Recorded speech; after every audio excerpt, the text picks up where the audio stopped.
Hello my beautiful people, we back another video. Mu bakunzi badukurikira ku rubuga rwa TikTok hari watwandikiye iyi comment ati yes brother, next video wazatwereka uko wareba stati za WhatsApp ariko ntibabone ko wazirebye. Muri iyi video tugiye kureba uburyo wareba stati z'abantu kuri WhatsApp ariko abo bantu barebeye stati ntibabone ko wazirebye. Ariko mu byukuri iyo wafunze iyi setting ngiye kukwereka nawe hari ingaruka bikugeraho.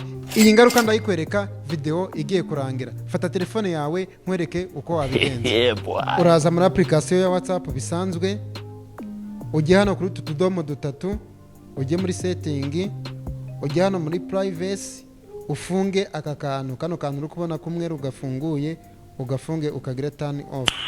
Nice. Iyo umaze kugafunga urebye stati z'abantu, abantu ntago babona ko warebye stati zabo. Kenze iyo urebye stati ugakanda like.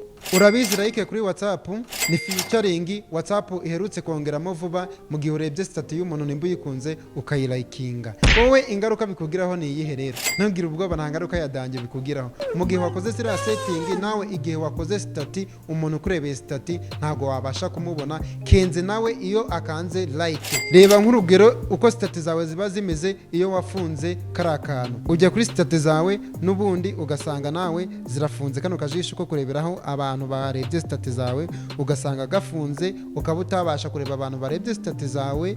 Kenze wa wundi wayikunze agakora like. Ico bivuze rero iyo wafunze zira setting zo kugira ngo ujye urareba stati z'abantu ntibabone ko wazirebye, nawe iyo barebye stati zawe of course ntabwo wabibona. Nimba wabikoze bigakunda twandikire muri comment, nimba hari igitekerezo ufite cyangwa inyunganizi n'ibindi bintu ushaka ko tuzigaho ubutaha twandikire muri comment, ndahita ngusubiza. Ntiwibagirwe like no kumfollowing.